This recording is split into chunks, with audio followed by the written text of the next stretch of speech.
Hello viewers, আসসালামু আলাইকুম। আজকে একটি ডিফারেন্ট ভিডিও নিয়ে আসলাম আপনাদের মাঝে। সেটি হচ্ছে আমি নিকুঞ্জ যাওয়ার পরে হঠাৎ আমার চোখ পড়লো একটি মায়াবী কুকুরের দিকে। তো ওরে দেখে আমার খুবই মায়া লাগলো। দেন আমি একটি দোকান থেকে কেক কিনে নিয়ে আসলাম ওর জন্য। আর কেকটি কিনে দেওয়ার পরেই আসলে ও যেটি করলো সেটির জন্য আমি একদমই প্রস্তুত ছিলাম না, কখনোই দেখিনি। এই কেকটি নিয়ে ও যেটা করলো, মাটি গর্ত করে মাটিতে কেকটা পুঁতে দিল মানুষের মতো করে। তো খুবই ভাবতেছিলাম যে এটা কেন করতেছে। ওরে খাবার জন্য কেক কিনে দিলাম আর ও সেটি না খেয়ে মাটির নিচে পুঁতে দিল। কারণ কি আমার মাথায় কাজ করতেছিল না। পরে হচ্ছে আমি জিজ্ঞেস করতেছিলাম ওখানে দায়িত্বরত এক সিকিউরিটি আঙ্কেলের কাছে।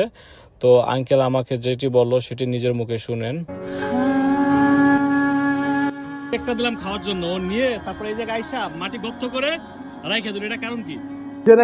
হ্যাঁ হ্যাঁ হ্যাঁ, হয়তো দুইটা পরে আবার খাবো, অন্য কেউ না খায়। পরে আবার খাবে জানি অন্য কেউ না খায় না। তো আঙ্কেলের ভাষ্য অনুযায়ী কিছুক্ষণ আগে কেউ একজন ওকে খাবার দিয়েছিল, তাই ওর পেটে এখন ক্ষুধা নেই।